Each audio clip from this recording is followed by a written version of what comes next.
money still chasing the mill. Wasn't lucky, I've been in the field.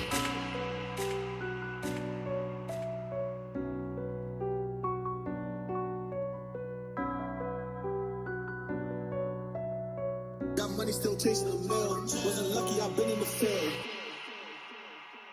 Welcome to In the Field Radio. I'm Erin Boogie, aka Petty White. I'm here with Rapz. Yo, you know what it is, man. Conyo West in the building.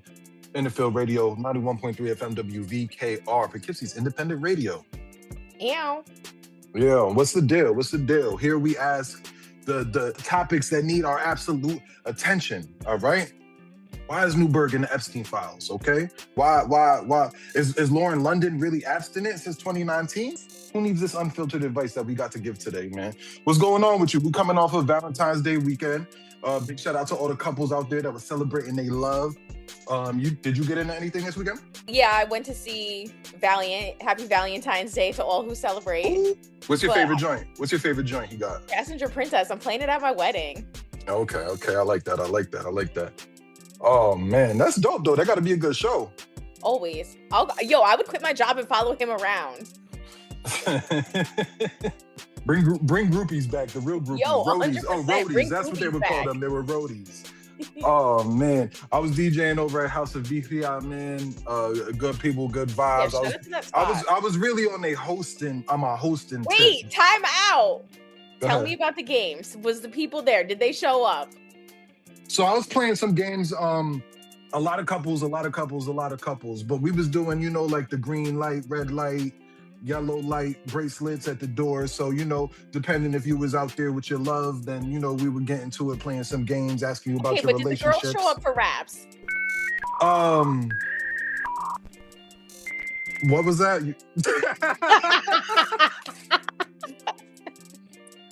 There was a couple single ladies in the building, man. We ended up playing some games with them too. My favorite is with the couples though, man, because it's kind of something I do if I ever get booked to like DJ a wedding.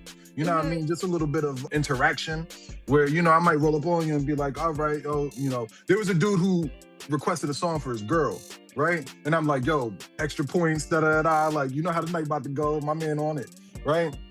So I walked up to them first. I'm like, listen, y'all couple, y'all married? They're like, nah. I'm like, how long y'all been together? A year and a half. Like, yo, anybody else been together longer than a year and a half? Couple people put their hands up, young couple. Yo, how long y'all been together? Ooh, 3 years. I'm like, all right, that's what's up, yo, 3 years. His dates is right, he good? Yeah, it's 3 years? All right, bet. Right? Go on to the next couple. I'm like, yo, where the married couples at? There was somebody that proposed to their lady earlier that day. So obviously I had to shout them out. That was fire. That thing was shining. It was shining. I'm not gonna lie. Right? And then, yeah, we had a married couple that was in there, I think married 13 years, together 20 years. Shout out to them as well, man. And yeah, we played some games with the people that was single. There was people that was, it's complicated. And I had to bring you to the forefront and say, what's complicated about it? Oh, a therapy session. I love it. Yeah, but like, and the girls had their address little things of like, he's just not where I need him to be. And I'm in my head, I'm like, yeah, he not where you need him to be because he out on Valentine's Day. You here. He definitely was somebody. But listen, shout out to him as well. That's wild. Erin's like, whoa, what? But listen, man, something that always falls on Valentine's Day weekend, unfortunately, fellas, right? The All-Star Weekend. Is that unfortunate? It is, man, because remember when Jaheim was trying to put that woman first? One of the reasons he had trouble putting her first was if it wasn't for the All-Star. If it wasn't for the All-Star Weekend game, girl, I could remember. Sing it, girl. If it wasn't for, anyway, listen. I don't know how I feel about what they doing with like the world versus the America thing. That's stupid. I know they trying to mix it up and they trying to branch out, and we got so many players that are coming from other countries, other continents and such, but like, just blend it up like how we always have, man. I want us to go back to us wearing our game jerseys. Just let us know if we home or away. Yeah. Yeah, I want everybody on the court with a different jersey on. Yeah, I don't love it. Yeah, the dunk contest is gone to nothingness. No, I'm mad because my Fire Stick is down, so I wasn't able to watch any of it this weekend, and it's prompting me to have to fix the Fire Stick. I just like that the Knicks were included in like the skills challenge this year. So it was like Jalen Brunson, his pops Rick Brunson, I believe it was Allen Houston and Cat. I think that was dope. I was hyped to see them all together, man. You know who I did see balling out there during All-Star Weekend, though? I seen GloRilla take the court for the celebrity game. You know what I mean? I was hyped to see her do her thing and ball out. Obviously, you know what I mean? She's with somebody in the NBA. But I think more so that my thing was like the fact that she could come out, show face, have a good time after the 2 weeks that she's had with her sister. With GloRilla? Yo, the fact that your family business all out there on the forefront, there's people begging, you know what I mean? And like, I read in between the lines of all of this. It really just sounds like your mom told your sister she ain't got it to give it to her.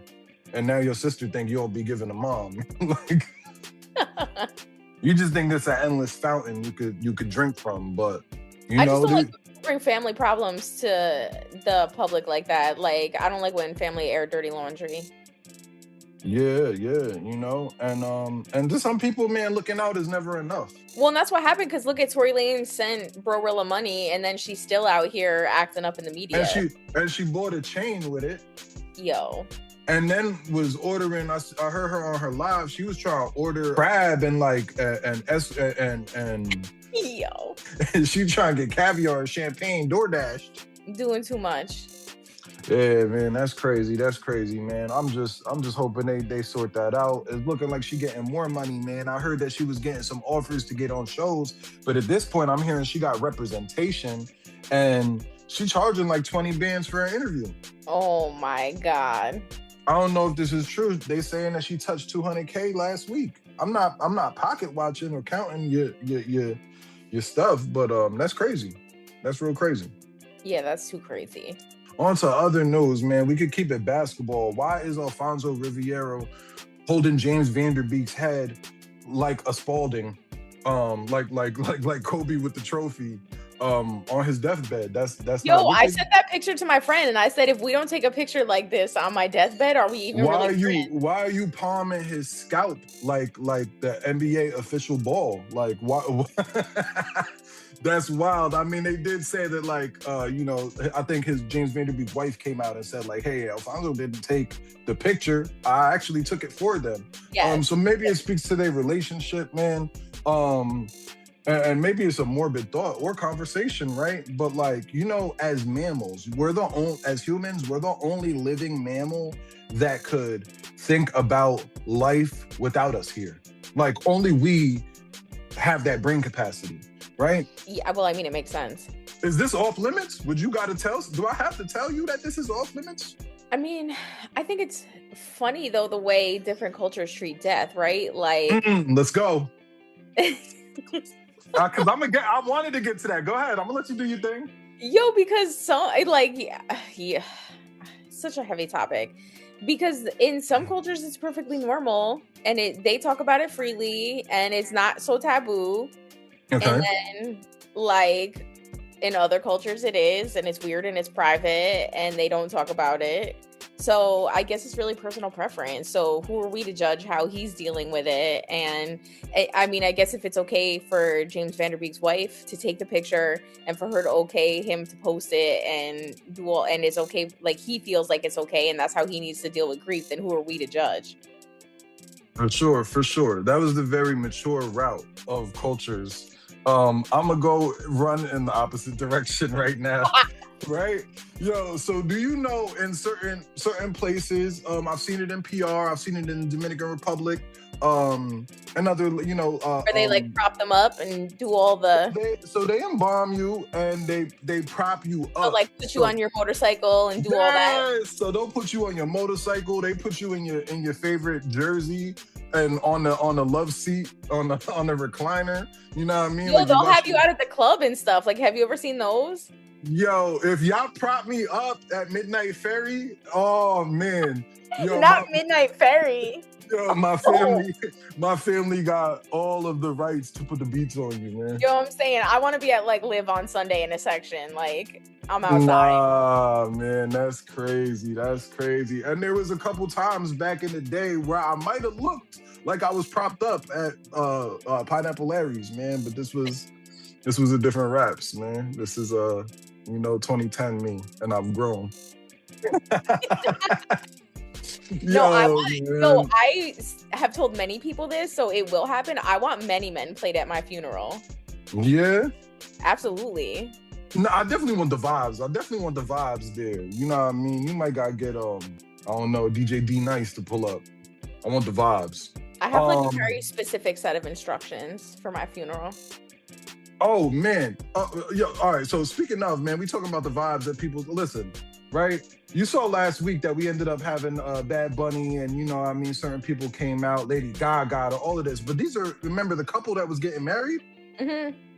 Yo, let me ask you real quick. Who would you want? Like, who would be the one artist? Because you know this all stemmed from them inviting Bad Bunny to their wedding. And that was a shot in the dark. Like, that's crazy that, you know what I mean? But roll the dice. Who would you try to have at your thing? Because you know Meg just had Bone Thugs and Harmony come through the Clay's birthday party as well. If it was like your wedding and your birthday, like who is it that you need to come through and pull up? Oh, I think you just said it earlier.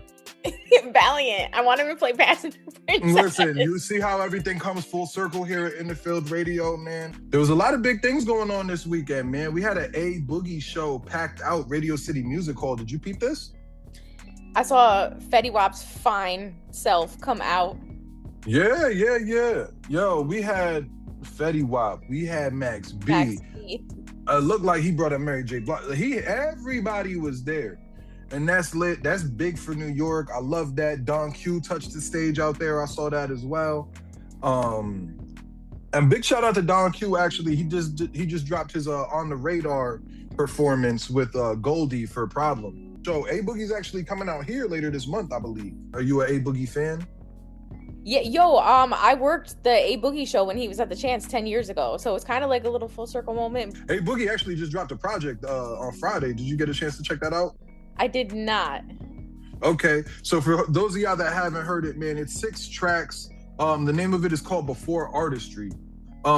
It's a dope album, man. Like I said, it's only 6 tracks, so it's quick to burn through. But everything for the most part was solo joints. He had one, the last song called Red Light. He got a Trippie Redd on there, and he got a joint combo. How was that? It was all right, man. I'm not mad at it. And I think like sometimes with A Boogie, like he does, like you know how artists will drop it and they disappear. Yeah. I think he do the right amount of disappear. Oh yeah, for sure. Like he don't disappear to the point we're not asking about you no more. Like A Boogie's kind of always in demand. I don't know if that's more because we out here in the East and in New York and stuff like that. But yeah, he's got a loyal enough fan base where he could do that. Oh for sure. I know the ladies are always gonna show out. Yeah. And then he got a joint. I don't want to forget to mention. He got a joint called PGD with Kyle Rich and Zeddy Will, man. And just because Zeddy Will on fire, Zeddy Will is everywhere. You know what I mean? Yeah, that record every time you turn, he got a new song. He dancing. He's in that joint too. That's a smoker. Oh, crazy. That joint is a smoker. That's a crazy record right there, man. We got to work on trying to get her to pull up over here or something. Yeah. That record is just like massive. For sure. As far as other music coming up, I did make a joke earlier about Lauren London, but I'm hearing that there's supposed to be a Nipsey Hussle project that is dropping this summer. Yep, with Bino Rideau. So they dropped the single on Friday. I did check that out, Reckless. The project is slated for a summer release. It's going to be called Prolific. So let me ask you, maybe you might know, why is it that we've been waiting on the Nipsey Hussle, right? Why is it that this is like a collaboration project? The two have collabed before, so it might have just been that they had enough joints in the cut to do something. Yeah, and I mean, I know they holding down Nipsey's estate very well between Black Sam and all of them. So obviously nothing's going down unless it's they give it the green light. So yeah. But no, that's dope, man. It's good to see that. I'm excited to hear what it sound like. You know what I mean? A lot of times I liked Reckless. Did you check it out? I did. I was messing with it, man.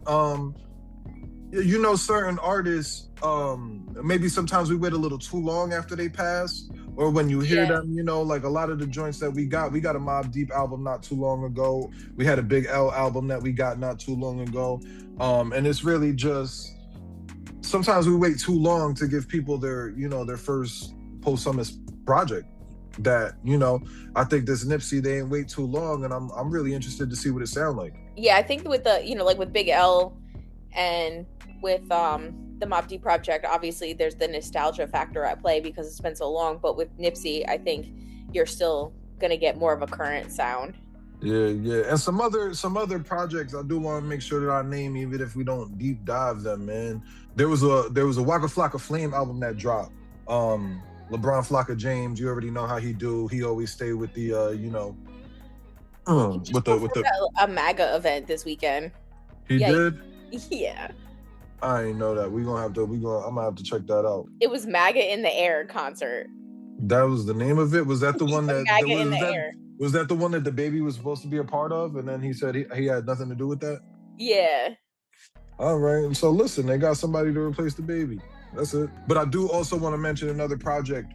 What is it called? Salvation for the Wicked, man. This is a dope project. Ransom, Boldy James, all produced by Nicholas Craven. If you know, like, Ransom and Nick Craven, they do a lot. Yeah. So yeah, this is a real dope project. Boldy James, we talked about him all last year because he was on an absolute tear. My man was dropping records and projects like crazy all last year. I want to say he was dropping at least like once a month, like full project. Yeah, if not more. He dropped a lot last year.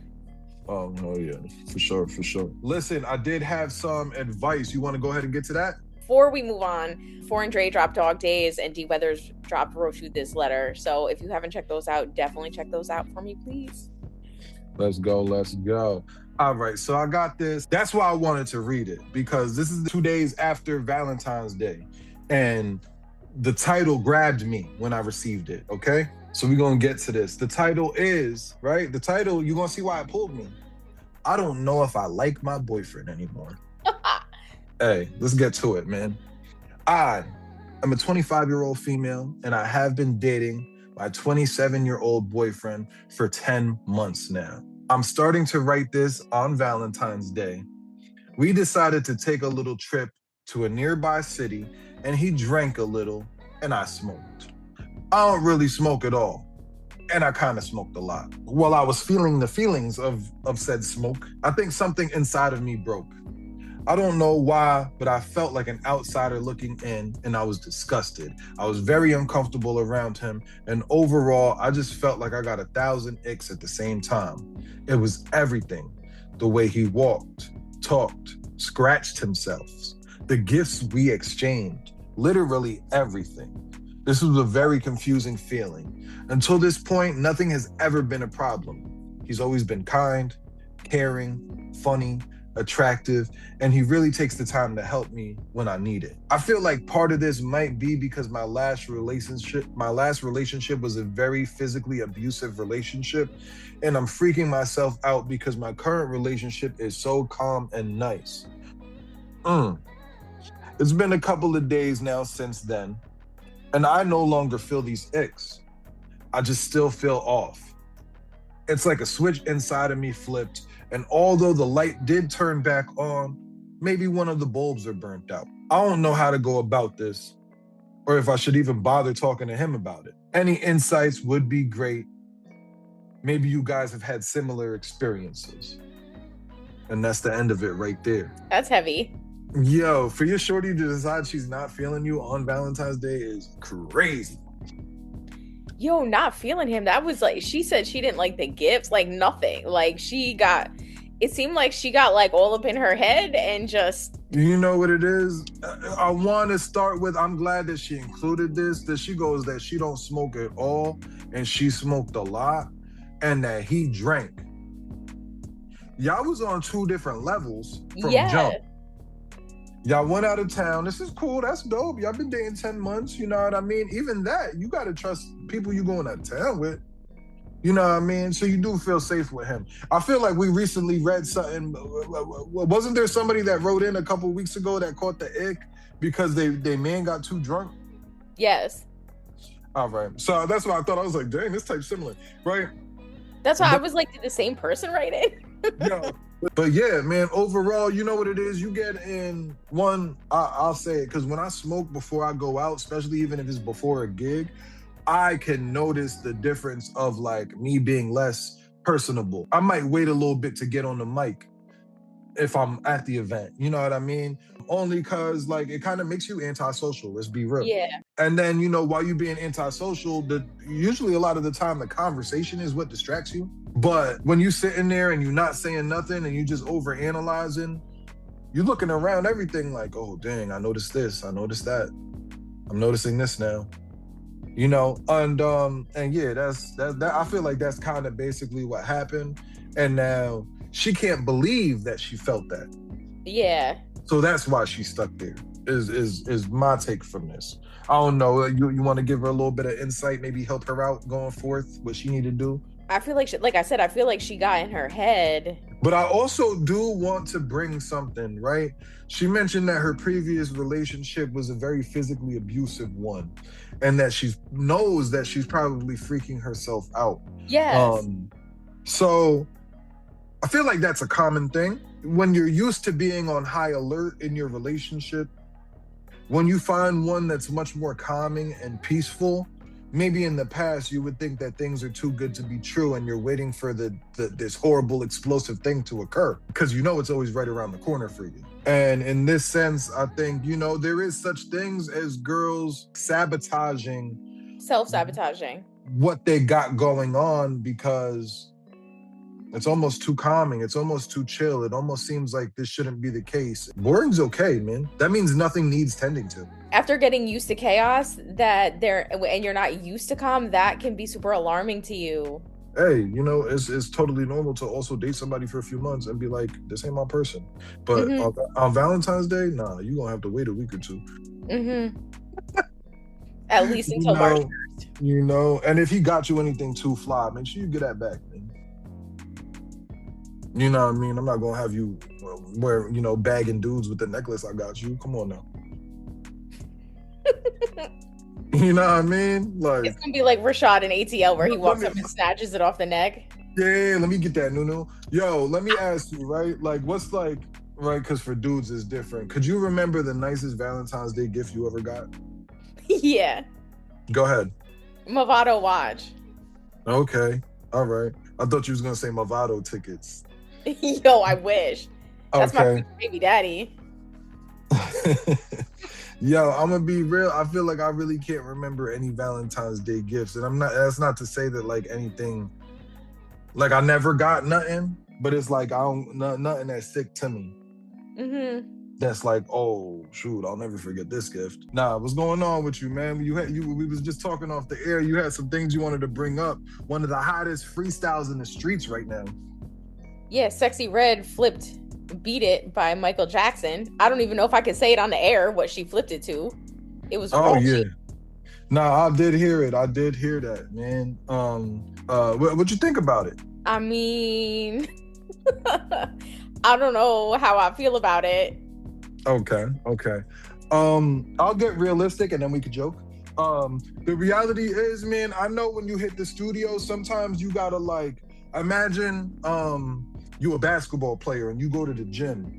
I gotta put up 1,000 jump shots. Would I ever in a game put up 1,000 jump shots? Nah, but like I gotta get the flow. I gotta get in my bag. I gotta get, you know, what are they calling it now? My flow state, right? I think this is just like a little joint I was getting my creativity on. And I know the state's never gonna clear this, but guess what? The world already seen it. We talking about it. So like, even if I don't release it, there's never, you can't unwatch it. You can't unhear it.